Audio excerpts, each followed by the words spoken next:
70,000 runners and joggers and walkers take part in San Francisco's annual Bay to Breakers fun run. The largest race in the world, the San Francisco Bay to Breakers.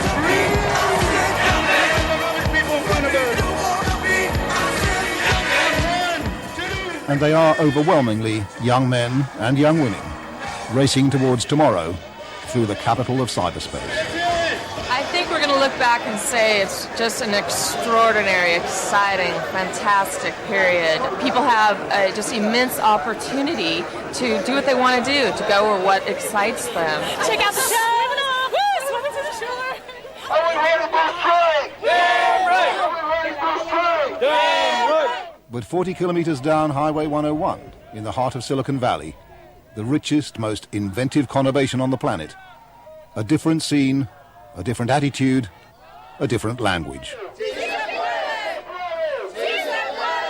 Y viene uno con una esperanza, con un sueño, pero aquí uno es otra realidad la que uno encuentra aquí, ¿verdad? Porque es muy difícil aquí la vida. In their headlong rush towards a half-imagined future, the dot-com denizens of San Francisco Bay have come upon an unexpected roadblock.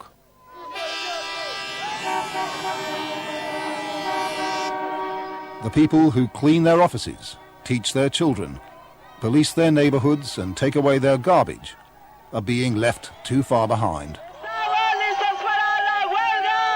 Without them, even a valley of dreams can't function.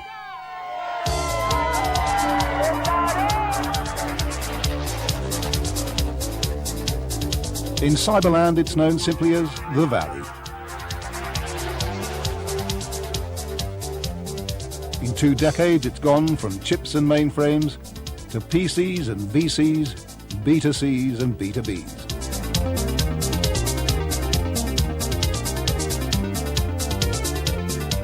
From Boston and Bangalore, from Texas and Taipei, the cybernauts converge to join the startups, hoping they haven't missed the wave. Nimish Mehta has already caught a big one. Stock options from his previous job at Larry Ellison's Oracle Corp have netted him well over $100 million. So, okay, we ready to go? He's hoping that Impress.com will make him a lot more. Last week we trained the printers and some of the buyers for Chase, Merrill, MetLife, and Earl Palmer Brown, all in one shot, and the team really came. This was awesome teamwork. From a standing start a year ago, Impress has 200 full-time staff, and its CEO is just back from a sales drive in Europe. We're doing demos in French and in German, with the real product, and we show them side by side with the English version, and that really plays well. People like that a lot. The relentless optimism is part of the culture of the Valley. The competition for talented staff is as ferocious as ever. There are so many startups, and there's such choice for them that they want this one to be successful. So they want assurance that the company is headed down the right direction. They want to be led. Everything about the spec statuses themselves. Oh yeah, that's in here. Yeah. Impress is a classic business-to-business web startup. It's a net-based intermediary between publishers and printers. I want to do this before, you start. Its system, Nimish claims, will dramatically cut the cost of all the glossy literature, from annual reports to sales brochures, that big companies churn out each year. A $25 billion market. Doing the Vegas thing. The Vegas thing? They get you to do it for us, so. How you doing, David? Good. We got our first customer on the partner side this morning. A buyer, Genus Systems. That's all we know. Of course, everyone at Impress has stock options. You can't get a receptionist in the Valley without them. Hi there. But the NASDAQ is down, and Impress has already had to postpone its public offering. Oh, yeah, right now we've got both services hooked into the same server. Still, Nimish Mehta insists that he isn't concerned about deserters. There are some people who join startups, quote, only to make money. The whole concept is I'll join a startup and 6 months later I'll be worth $10 million and I'll go retire someplace. Frankly, I don't want those people in the company. It's fine. They can leave. All very well for the boss, some of his employees might say. He's sitting pretty. He bought his first house in the valley 13 years ago. We moved into a small home with money mostly my wife had saved that I actually did not know about, and we put together a down payment on the house on that one. And then, then the stock options hit. Yeah. In the last few years, dot-com squillionaires have pushed house prices in the valley into the stratosphere. And not only for the grand mansions that line the leafy lanes of Woodside and Atherton. This house is listed for $899. That's $899,000 American dollars. This is a big kitchen for over here. This is an eat-in kitchen, so it's... Realtor Pam Hammer has grown used to the shock that newcomers feel when they see how little their money can buy. Yeah, that was probably done at some point. You continue most here. Likely not random plank. It's most Kim Limbick is a software engineer, recently arrived in the valley from New Zealand via London. Zoe, look at this bedroom. Look what's on the walls. His American wife Lynn is a product manager with another internet firm. Between them, they earn around $450,000 a year. And yet... we can't afford just on our wages, both of us working full-time. I don't think we can afford the mortgage payments. If we can somehow get some money for a bigger down payment and maybe look at the numbers, this is really pushing the limit for what we can afford. It's the iron law of supply and demand. Between the earthquake-prone mountains and the bay, suitable land is scarce. For every 6 new high-tech jobs created in the valley, only 1 new house gets built. Once empty freeways are now clogged as people commute for hours from 80 kilometers away where the houses are still just affordable. And the biggest homeless shelter in San Jose offers refuge to the most unlikely clients. Okay, we have to give them some breathing room. Okay. Among the families that Elmo of Sesame Street has come to comfort with a hug and a barrow full of goodies are the Huda kids. What'd you get, Haley? Their father, Richard, is a former Navy SEAL, a building project manager who makes around $140,000 a year. But when they hear he has 6 children, no landlord in Silicon Valley will rent Richard a house. Sit down, Mike. Why risk crayons on the wallpaper when single engineers working 80 hours a week will happily pay the same sky-high rent? Those with wealth have cornered the market on a commodity, which is housing. Driving the cost up for them is one thing. Their incomes have risen astronomically and can afford to keep up with skyrocketing housing costs. Those of us at the other end of the spectrum cannot keep up. The poverty line for a family of 4 is $56,000. That kind of salary anywhere else in the rest of America would put you on Easy Street. Here, it's often enough money to earn you entrance into a homeless shelter. Which is why the schools in this most prosperous corner of America are facing a crisis. In a couple of weeks' time, when the school year ends, 4 of San Martin Elementary School's best teachers will be leaving. They came to me and they said, Jerry, we just can't make it here anymore. Some of them have been living in hovels, some of them have been living in apartments. The housing costs are out of control. And these are good, hardworking people, and they just can't make it. Just absolutely breaks my heart. The numbers between 41 and 47 and including... As it happens, 2 of the 4 are taking a special class for slow maths learners this afternoon. 2-digit numbers less than 70. Monique Tarzian and her colleague Debbie Jones have both been teaching at San Martin's for 9 years. Each earns around $70,000 a year. How do we want you to remember math? When you think of math, what do we want you to think of? Now they've had enough of one-room apartments at crazy rents. But buying a house in the valley just isn't an option. When I started looking for loans, and I'd call, can I get a loan? They'd ask, what are our occupations? And then when I told them teacher, they'd laugh and they'd say, do you have another job? Because you won't be able to get a loan to afford anything here. Well, and it's too bad because the kids are the ones that are going to be suffering. We got our classes down to 20, but when you don't have the teachers to staff those rooms, does 20 to 1 make a lot of difference? My children go to a local school, a private school, and they have a very difficult time recruiting teachers because of housing prices. If there's one thing that affects everyone in the valley, rich or poor, it's a teacher shortage. Nimish Mehta had asked me home to meet some of the giants of the Valley's expatriate Indian community, the most startlingly successful group of immigrants perhaps in America. For people who really want to teach, I mean, they don't want to do anything else, but at the same time, they are under the pressure because of... KB Chandrasekhara's data housing company Exodus, for example, was sold for $25 billion not so long ago. He enjoyed teaching, he wanted to come down to the valley. Satish Gupta's company makes semiconductors.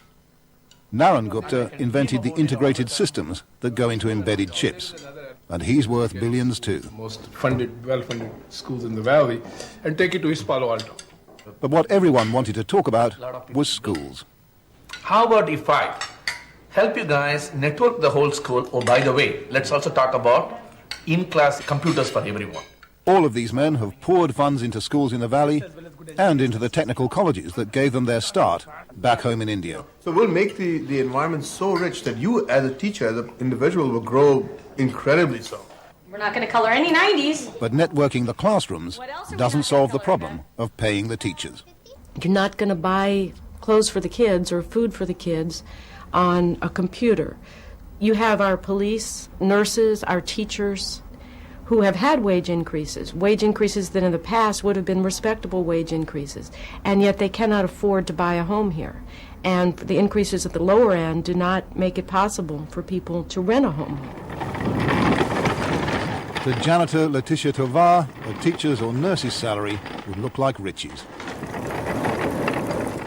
It's 2:30 on a Sunday afternoon and she's just finishing a shift that started at 6 this morning.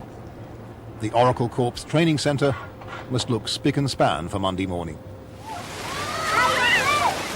No chance for her kids to cool off in the fountains in San Jose's Central Square. As usual, Letitia's been too busy to take them. As well as her Sunday shift, she works as a janitor 4 nights a week from 6 in the evening till 3 in the morning. In the daytime, she cleans houses as well. Even then, she can't afford the $400 a week she pays in rent for a 2-bedroom apartment in the poorest part of town. Tengo que rentar un cuarto y un cuarto dejarme porque si yo no rento el cuarto no puedo vivir aquí porque es mucho. Yo tendría que, todo lo que yo gano en la noche, por todo lo que yo gano de janitor en la noche, sería para pagar la renta. Entonces, ¿con qué doy de comer? ¿Con qué pago biles? ¿Con qué les compro a mis hijos zapatos, lo necesario? No podría. Agarras el pantalón así. So Letitia, her 2 younger sons and her daughter, who's away in Mexico just now, all share a small double bed. Letitia's expecting 3 more strangers to move into the spare room next week to replace the 3 who've just left. Es algo difícil porque tienes que compartir, a veces no conoce uno a la gente, pero tenemos esa gran necesidad. Y te abrochan los zapatos porque nunca te los abrochas, Edgar. Normally, 4 adults and 4 children share the cramped kitchen and the 1 small bathroom. Letitia's oldest son, Aldo, sleeps on the living room couch. Todo es muy arriba y nosotros nos vamos quedando y al rato vamos a estar en la calle porque los salarios son muy pocos, la gasolina sube todo. Por eso es que nos hemos levantado en huelga y vamos a seguir adelante. The janitor's 3-year contract expires in a week. And in their campaign for a dramatic pay rise, the union is targeting the high-profile firms in the valley.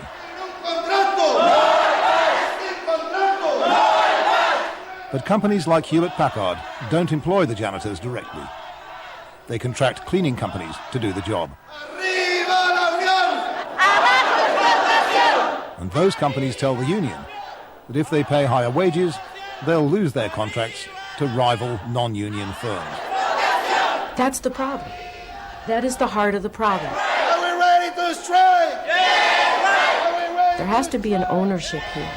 The client companies hold the key to the solution to a lot of these problems with low-income workers. They have to take the responsibility. They're the ones who are making all the money. They're in the high-rise buildings. They're in the new economy. And yet they want to wash their hands and say, well, she doesn't work for me. She lives in a garage. Not my problem. When do we The fact is, there's a culture clash here, and it has nothing to do with Latinos versus Anglos.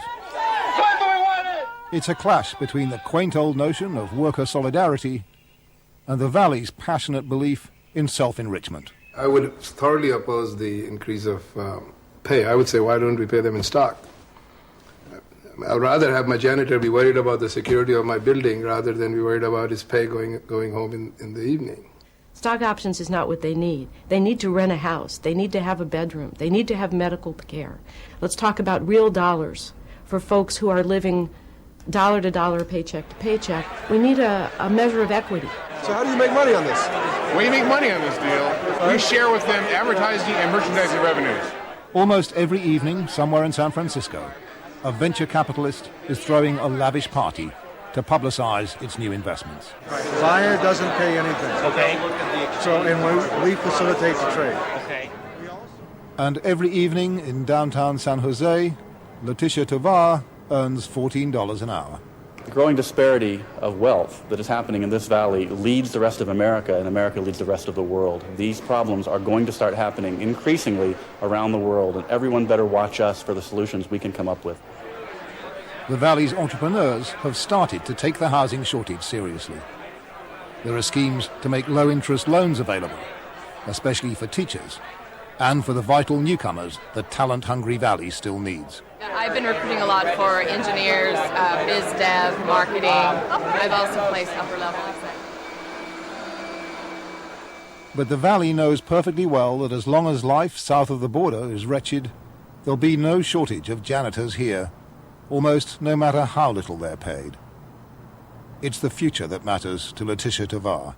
Es muy difícil la vida en México y por eso es que venimos también acá a buscar la vida. Y ahorita ya mis hijos están aquí, uno está en la prepa, la niña en la secundaria y los otros dos niños en la primaria. Por eso es que me mantengo aquí. Es difícil, pero trato de salir adelante por ellos. Of all the countries I know, I don't think any country offers the amount of opportunity and the ability to assimilate as the U.S. does. Every one of these folks has an opportunity, more so here than anywhere else. If you don't make it, your children will. That's been the hard creed of the American migrant for 150 years, and it applies with full force in the Valley today.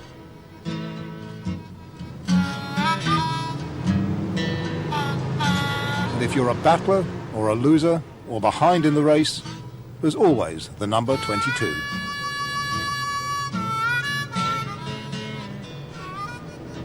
From San Jose to Palo Alto, the bus shuttles back and forth all night long.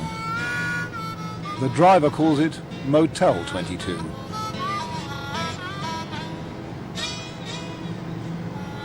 At $4 a ticket, it's the cheapest night's sleep in the Valley of Dreams.